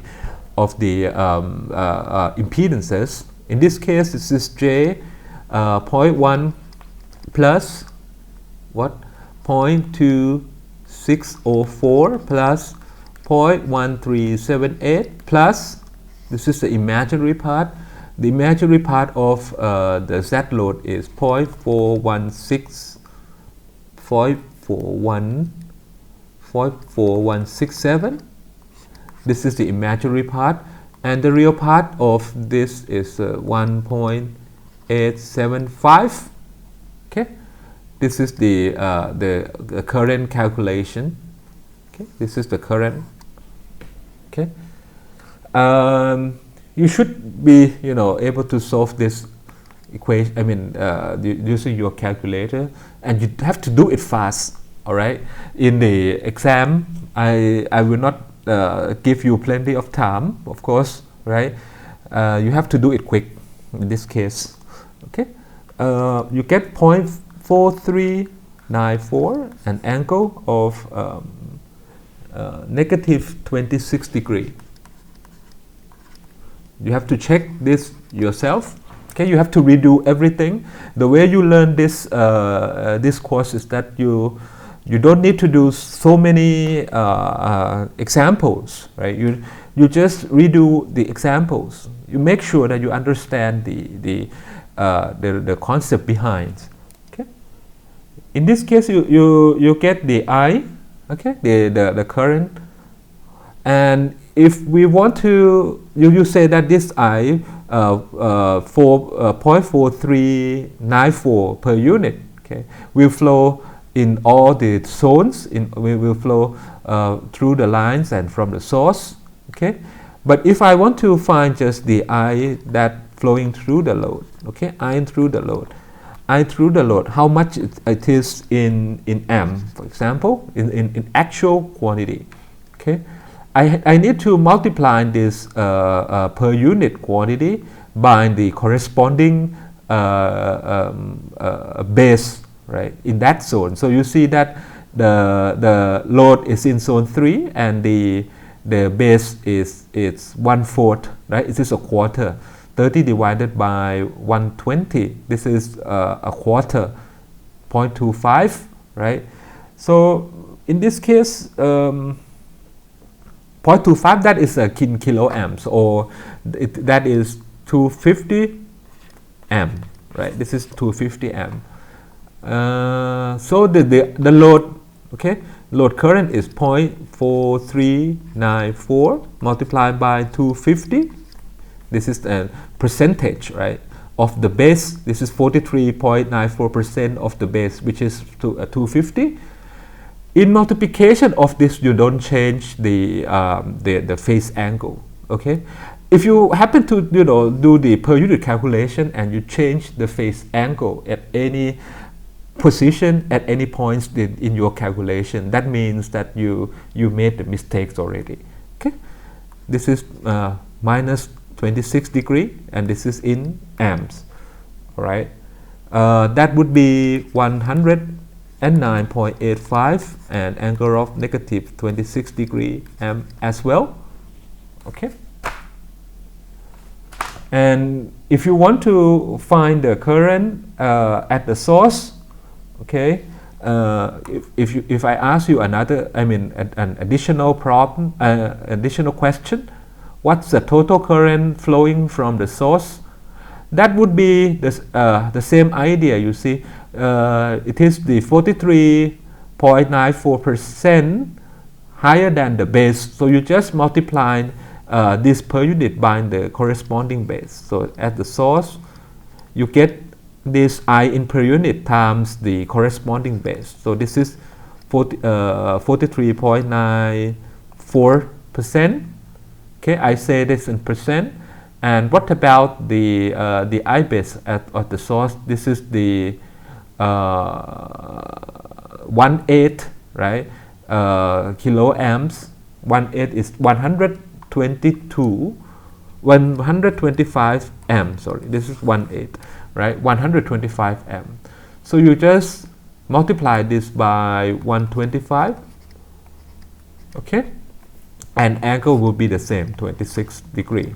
Okay, this is just a half of this. So this is roughly about, this is about half of this, which is 50 what? 54, right? Just half of this 4, around 54 ampere, blah blah blah ampere, right? Angle of 26 degree.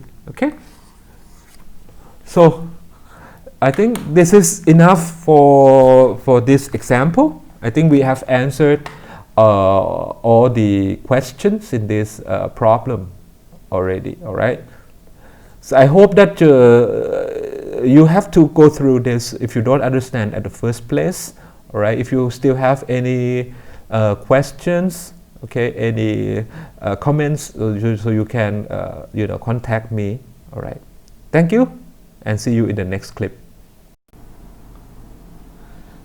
So in this example, we are going to apply the concept of per unit to redo the example 2.4 in Glover and Sama book. Okay, you still remember this is the example 2.4 from Glover and Sama book. Glover, Sama, Overby book. Okay. The problem is like this. We have source, three-phase source. This is a three-phase system. Okay, we have the source connected in Y, and the voltage at the sending end or at the source at between point A and B, EAB is 480 volts, and the angle is a reference, so the angle here is 0. And we connect the source we connect the source with the load through transmission line with the impedance of 1 and the angle of 85 ohms. Okay. Initially, the load is connected in delta, and for the sake of calculation in per phase, okay, we convert the delta connected load to be a star connection, okay, to be 10 ohms and the angle of 40. Okay, and the problem asks you to compute the two quantities, the two main quantities, namely the current, line current.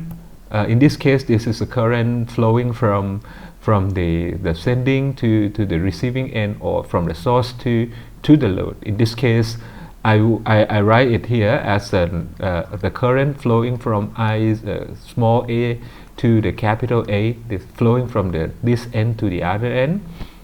Okay, you know that if the system is balanced, meaning that upon knowing IAA here, you could determine the small c, capital C in this case, and you can also find this IBB in this case as well. You can find the three other quantities, okay, upon knowing the IAA in this case. All right, And since the problem gives you the voltage at the sending end, so you could also compute the what is the EAB, which is the receiving end voltage, or the voltage at or the line-to-line voltage at the load terminal. Okay, this is the V. I would I would prefer to use the VAB in this case, because the E is reserved for is normally used for the internal voltage, or the internal voltage of the source. So in this problem, I'm gonna use the per phase analysis, okay, in comparison with the actual system and the per unit system. Okay, an actual system, I think we have discussed this in class already. Okay, but I will just do it quickly. Okay, the highlight or the main discussion point of this video clip is the part B, right? So let's do the part A first. In this lecture, or in this example, I will just go through quickly, like we have done this for several times. Okay, look at the speeds I do for this. Okay, we write the per phase system. Okay, this is 480 divided by √3, and angle of 0 in this case. Okay, this is line to line. When you turn to the phase voltage, in this case we write it as a per phase analysis, so we have to change this to per phase. So this becomes negative 30 degree, and then you have the line with the impedance of 1 and angle of 85. This remains unchanged. So this is the A, small a, this is the big A. Okay, when you write the per phase, then this is with respect to the neutral. Okay, and this is the load. In this case, the load is 10, angle of 40 ohms. Okay, now you could compute the I line to line. In this case, it is I from terminal A, small a to capital A. Okay, so IAA here is what? It is 480 divided by √3, angle of negative 30 degree, divided by the sum. Okay, the sum, which is 1 angle of 85 plus 10 angle of 40. Okay, so upon this calculation, you would get 25.8264, and angle of negative 73.78 ampere. This is the line current. Okay, if you want to see the phase current, so in this case the load is originally connected in delta, right? So you need to but the load in this circuit is in star, right? So if the problem asks you to find the load current or the phase current at the load, okay, since the load, okay, because the load is originally connected in delta. Okay, so the connection from the circuit is not valid, so you have to convert this current, okay, to the delta. Okay, so if you picture if you write the picture, it would look like this one, and this is the A and B and C, and the computed current is here. This is IAA. Okay, so the current inside this delta is like this. This is an IAB, okay, flowing from A to B, flowing from B to C, and this is the flowing from C to A. This is the current flowing from A to B, B to C, and C to A. So you could see that you know, if you draw the phasor diagram of this, okay, the phase diagram. Now you put the KCL at this node A. So IAA plus ICA, okay, it's equal to IAB. Okay, the sum of the current flowing into the node is the sum of the current flowing out of the node. Okay, Let's see if it, the IAB, of course. Yes. Now you want to get the relationship between the two, right? The IAA here, that is the IAB, okay, minus ICA. Okay, this is the relationship between on the left side is the line current, and the right sides are the difference of the phase current. So this is the relationships that would link between the line and the phase current. I will draw this picture again, okay, so that you would see, okay, the relationship. Okay, now IAB is IAB in this case. Assume that this is a positive sequence, okay, positive phase sequence. So A is here, B is here, so BC, okay, and this is the ICA, okay. The IAB minus ICA, the minus is here, minus ICA, and this is the resultant IAA, okay, or this is an I line. So the I line here, the I line would have the magnitude, which is here. This is root 3 times higher than the phase current, right? And the angle is lagged by the phase current by negative 30 degree. This is minus 30 degree. Okay, so upon which we see you have found the IAA, which is a line current. So you want to transform this into IAB.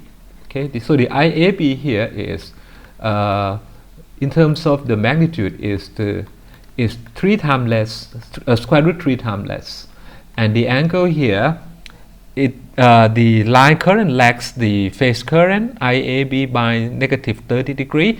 So what is the IAB? So the IAB, you have to put minus 30 degrees. So in this case you get 43.78 degree, right? This is the IAB. So IAB is 14.9109, angle of minus 43.78 ampere. This is the IAB. So similarly, if you if you need to answer IBC and ICA, right? I would just write the results, right? IBC, it is, since it is balanced, okay, the magnitude of which is the same, but the angle is in this case the angle just minus 120 degrees. So you get 100 minus 43.78, okay, and minus, okay, minus 120 ampere. Okay, this is just an example. You can compute this one. Okay, now you could compute the VAB, right? The next question asks you to compute the voltage, line-to-line voltage at the terminal, which is VAB. So you could do like this. Okay, you see from the equivalent circuit, this one here, you compute VAN, in this case VAN. Okay, so your VAN is what? You could compute from the voltage drop, right? This is the voltage at this point minus the voltage drop across the line, so you get the VAN. Or you could find it from this one. You could find from the IAA times 10 and the angle of 40. So in this case, VAN, it is what? It is, I just write IAA, okay, 25.8264, angle of negative 36.78, and you multiply this by 10, angle of 40. Okay, in this case you would get straight away, you get 258.264 and angle of negative 33 point negative, right, 33.78 degree. Okay, this is the VAN volt. Okay, but the problem says that this is the VAN, right? But we want to know the V line to line. So the V line to line, or VAB here, okay, VAB in this case you have to multiply by root 3, okay, to 58.264, and angle of now the line voltage. Okay, if you put you know VA, VB, and VC. Remember, the line to line voltage VAB is VA minus VB. Okay, so if it is VA minus VB, this is minus VB, and this is the VAB. Okay, so the VAB is root 3 times greater than the phase quantity, and the angle you have to shift plus 30 degree, right? You have to put 30 degree. In this case, you have VAN with negative 33.78. So when you plus 30 degree, this would becomes negative 3.78 degree, and this is to turn this into real. I mean the final result is 447.325, angle of negative 3.78 degree, and this is both. So this is VAB. Okay, this is VAB. So you can answer this. All right. So this is the calculation in actual unit system. Okay. Now we will do in per unit system. Okay. In per unit system, what I will do is that I will also compute everything here. Okay. I want to draw use the, since this is still a balanced system, so I can use the per phase analysis. What I will do is that I will turn all the circuit parameters, okay, all the parameters in this circuit to be in per unit. All right, I will turn everything to be in per unit. Okay, so what I will do here is that the voltage is given 480 between A and B, right? A and B. This is the line to line voltage, right? So we choose, if we choose the EAB as the voltage base, meaning that V base here is equal to 480 volts. Remember, there is no angle involved with the base. So the base here, we have to know that it is a line to line quantity. Okay, this is the phase here is in line to line. Let me change the color a little bit, so the then you know this one. What you will have to know, another one, is that you need to know the complex power base, okay, or the or the complex power base. In this case, the power base is the apparent power. So you need to know S base. Okay, so the S base, since we are dealing with the three-phase system, so you note that the S base here must be in three-phase also. Okay, let's pick up one number. Okay, for example, here if I take you can take a different numbers. Okay, all right. But if I take just 1 kVA, okay, we take this arbitrarily, okay, to 1 kVA, and the voltage to 480 volt. All right, and I what I need to do is that I need to convert the per phase equivalent circuit to be in per unit. So I just draw this picture first. What I need to do is that I want to convert the line into per unit and also the load into per unit quantity as well, and the voltage must be in per unit. This is A, and this is N. So what is the value of the voltage here? So the voltage is it is from the original circuit was 480 divide, and you convert this to you write in per phase. So this is 480 divided by √3, right?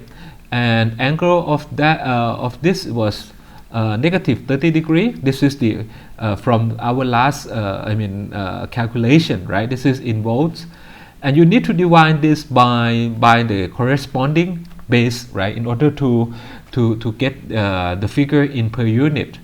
So what shall we do? Okay, in this case, we give the line to line voltage to be 480 volts. Okay, when you want to get divided by the base, well, you want to normalize this, okay, to have the maximum number to be 1. So you have to divide, you have to change this base from line to line quantity to be the phase quantity, because here we are talking about the phase voltage, right? With 480 volts and line to line, so the V base in single phase would become 480 divided by √3, right? Volts. When you when you change this number to per unit, right? You divide this by the corresponding base. Okay, this is base. So this guy is base. So what you will get is what? It is this the same, right? Just cancel this, so you get 1 and angle of negative 30 degree in per unit. Okay. So this is the voltage at the source for equivalent circuit, right? Single phase per phase equivalent circuit. Now the two things left is that we need to change this Z line and the Z load to be in per unit. So we have to find the corresponding base for C line and the C base. Okay. Now in this case it's easy because there is no you can see from the circuit itself, because there is no transformer, so the voltage remains the same throughout the system. Okay, so the voltage base that we use to compute the this particular Z base and this Z base, it should be this one here. Okay, since we are talking about this single phase, right? You can see that this is this is a single phase. So you need to divide this. Okay, this is one angle of 85. So you make sure you go along with me. So this is the impedance in one phase, right? So when you want to get the ratio, okay, you have to get the base for a single phase, right? So you remember how you will find S base if you know the V and the Z, okay? S base is equal to V base times I base, and the I base is V base divided by C base. So the S base itself is V base squared divided by C base. Okay, all right. So what you can see here is that the Z base is V base squared divided by S base. Okay, if I talk about a single phase, then this is just a single phase, and the S base is also has to be a single phase. Okay, so what is a C base here? Okay, and what about this? This is 1 angle of 10 angle of 40. You have to divide this by the same C base. Okay, because in this case there is no transformer, so the V base remains the same throughout the system. But this is the line to line voltage. When you compute the C base here, you have to use the phase quantity over here. Okay, so the C base for the Z line and the Z load, the two C base are the same. Okay, What is that C base, by the way? The C base is from this formula you could use, okay? You could use this formula. So in this case, you remember the V base here is 480 divided by root 3 because this is in single phase. So this is the square divided by what?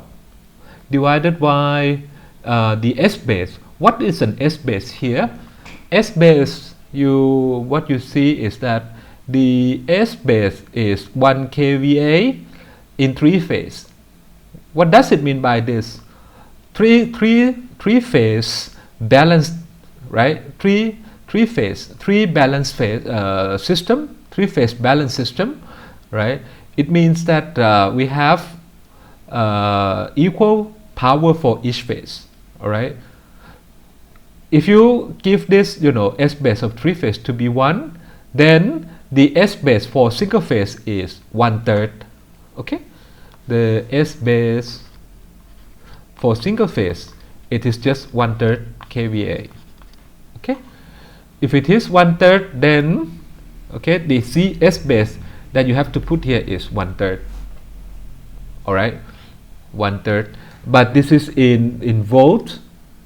Okay, this is in kVA. So if you want to compute this, okay, you have to put correctly. Then you have to put 1000, right, divided by 3, and the unit of which is volt amp. Okay, that you can see from here. This would becomes 480 square, and square of root 3 it becomes 3. So you have 1/3 on top and you have 1/3 on bottom, right? So the 1/3 just cancel at the top and at the bottom. So you get 480 square divided by 1000. Okay, 480 square divided by 1000. Okay, in this case you would get 230.4 ohms. Okay, this is the your C base. Here is the C base. Okay. So what could you notice from here is that you see, when you determine the C base, okay, you could take the same formula as the single phase. In single phase, you take V base square divided by S base. Okay, regardless of the number of phase you have. If you have 3 phase, okay, you would take V base here in this case as a line to line voltage. Okay, V base in line to line quantity, V base here in line to line, and S base here 1000 is the S base in 3 phase quantity. Okay, so the C base, regardless of whether it is a single phase or 3 phase, you use the same the same formula. Okay, you can use the same formula.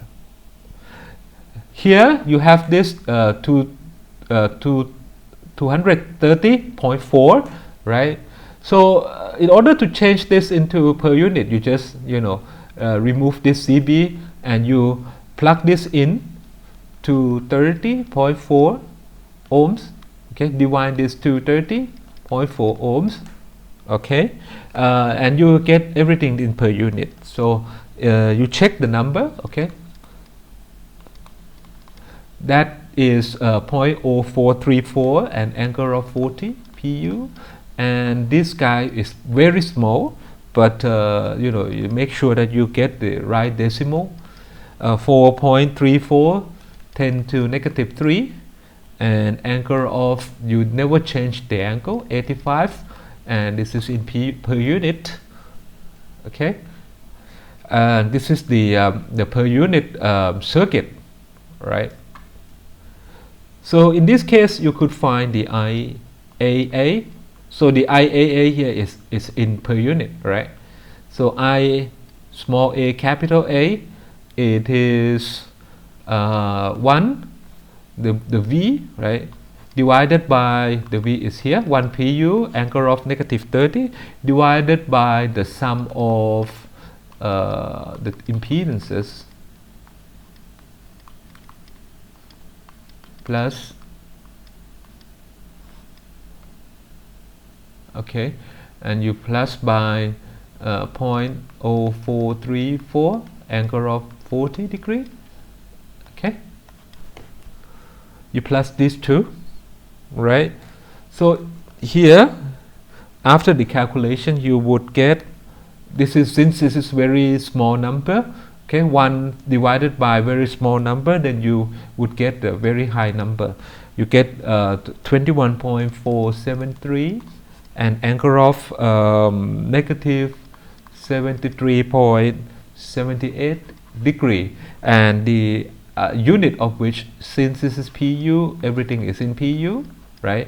This is in per unit. Okay, this is the IAA in per unit. Okay, I hope it is. I hope you can still follow me. Okay, and you want to know what the line current, right, in actual quantity. So in the actual quantity, you need to times, right, you have to multiply the per unit by the base. Okay, since this is the three-phase system, okay, it is a three-phase system. The idea of three-phase system, it's clear, right? We talk about this S base in three-phase quantity, which is 1 kVA, and you know the V base, we specify the V base as a line quantity to be 480. Okay, so knowing these two quantities, so you can think of the relationship of the three-phase power, right? S of the three-phase power, you can find, if it is an apparent power, this is the root 3 times V line I line, or it is equal to 3 times V phase I phase. Okay, so we take this relationship because you know S three phase and you know the V line, right? So the I line, which is the base, becomes the base quantity, right? This is an I base. Of course, this is in line, right? Line quantity. So that is the 1 kVA divided by, don't forget this root 3, okay? Root 3 times 480 volts. If you compute along this, numbers, right? You will get in the base current in kiloamp. Okay, the base is in kiloamp. But if you want to make this in terms of the amp, so you have to multiply, and you have to multiply the top part by 1000, right? You have to write 1000. So after calculation, you get 1.2028 ampere for the base, right? The base current. Okay, so now you can answer. Okay, now you can answer the line current. So this line current IAA in actual or in real actual unit, okay, this would be 21.473 times this one, right?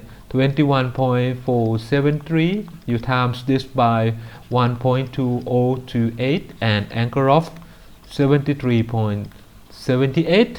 So after the calculation, okay, the line current should be 25.8277, okay, angle of negative 73.78, and the unit should be changed to amp. All right, that should be okay. Let's check whether we get the same results as the calculation made in actual unit. Where was our result? Okay, the results of the IAA is here, 25.8264, right? So the value, it's almost identical. I would say this is almost identical. Okay, that is of course there might be some differences because you have converted this into per unit, and you have you may have the round off errors around here. Okay, you might have a round off error around here. All right. Now let me compute the VAB, which is the voltage at the load terminal for you in using the per unit. Okay, so in this case you will see that I will do the same logic. I mean, I will find the VAN from the per phase circuit first, and then I will just convert this to the line quantity. Okay, so VAN in per unit, right? That should be IAA times the Z load. Okay, so the VAN should be 21.473. Okay, this is the magnitude. You multiply this by 0.0434, and what's an angle? The angle here is negative 73.78, right? And you multiply, then you plus 40 degree in this case. Okay, now the angle would becomes negative 33 okay, the angle will becomes negative 33.78 volt, and the multiplication of these two, you will get 0.9319 volt. Okay, this is VAN. All right, now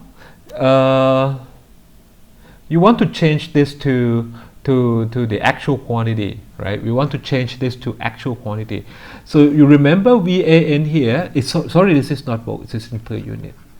So what do we say about the per unit of the phase quantity? If you want to change to the actual unit, right, you have to multiply this by the base in phase quantity, right? So the base was given, we selected, right? The base was selected to be 480 both line to line, or you could say that this is 480 divided by root 3 in phase voltage, right? In phase quantity. So if you want to change this into actual quantity, you should multiply this by 480 divided over root 3. All right, or this is one way. Okay, I will put this way, 0.9319, and you multiply this by 480 over root 3, and the angle is, I mean, the same, right? 37.78 degree. This is in volt. This turns to be volt, right? And then after this, you could change this into VAB, right? You've changed this to VAB, so you know that the VAB is root 3 times greater than the VAN. So you multiply this by square root 3, so you just get this one only. So you get this, and the angle of this, okay, you have to plus 30 degree, right? So this is become minus 3.78. okay, both. This is VAB. All right, is it okay? Is it clear? Right, this is VAB. Okay, this is the voltage at the load terminal. Okay, 447.312, and angle of negative 3.78 volt. All right. So I want you to look. I want you to take a look at these two lines. Okay, these two lines. All right. In this case, you see what I did was that I changed this phase quantity to be actual quantity first, and then I would just change the phase voltage to be line voltage, right? The other way that I could do is that I would say, since it is in per unit, okay, per unit of single phase, since it is balanced, right? The voltage of percentage of the voltage in single phase would be the same percentage as the voltage in three-phase system. So I would say that the magnitude of the line-to-line voltage or VAB is the same as the phase voltage. Okay, what I did is that I just multiply this straight away by 480. Okay, to get the line-to-line voltage in actual unit. Okay, I can say that because the per units are normalized. Okay, if I will put the per unit quantity normalized based on their corresponding base values. Okay, so the per unit quantities, for example, we are talking about phase. Okay, V phase. You have V phase, and you need, when you want to change. Okay, this is the example. When you have V phase and you want to get this V phase to be, you want to change this to per unit. So you have to divide this by the V base in phase quantity. All right, this is what I mean by this. So if you know V line to line, right, you have to divide this V base with the line to line quantity. This is clear. Okay, for example, you have dollar. You want to change to the percentage of dollar, so you need to divide this by dollar as well. Okay, you have Thai baht in also, this is the Thai baht. Okay, when you want to get the percentage of Thai baht, then you have to get the same unit, right? You have to get the same unit. So everybody knows that V phase and V line, if if the system is balanced, the relationship of this is √3, right? So V line to line is √3 times V phase, you get V line, right? You multiply √3 with this guy, you get this one. Okay, you multiply √3 by V phase at the base, right? You get the V base line to line, right? So actually, if the system is balanced, the percentage or the per unit value for phase quantity and the line quantities are the same. Okay, this is the concept. All right, since this is the balanced system, because the system is balanced, okay, the per unit of in this case of the phase will be the same value per unit of the line quantity. Okay, in fact, this is not the right way to write, not the right way to express the in engineering. I would rewrite this one. This is X. It can be any any quantity, any electrical quantity, can be voltage, can be current, can be impedance, whatever, right? X, if you express X in per unit, okay, and you find this in the phase quantity, it is the same as X, that is the can be voltage, current, impedance, whatever, expressed in per unit of the line quantity. Okay, of the line quantity, line. Okay, this is the concept here. Okay, that's why if you know this concept, you don't need to convert this to the actual value first, and then you just multiply this again by √3, right? So you can jump straight away from this to this line to this line. Okay, if you know this definition. Okay, if you know this, this is only true. Okay, for it is only true for the magnitude only. Okay, this relationship is true only for the magnitude okay, which is in this case the magnitude is true, but the angle is not true. Okay, the angle has to be shifted as per definition. Okay, the angle has to be shifted either 30 degree plus or minus 30 degree based on as per the definition. If you change from phase to line, in this case phase voltage to line voltage, you plus 30 degree. All right, I hope this is clear to you. Okay, and if something is not clear, I would suggest that you should repeat the clip, or if the repetition doesn't help, just feel free to contact me. Okay, thank you, and see you in the next clip.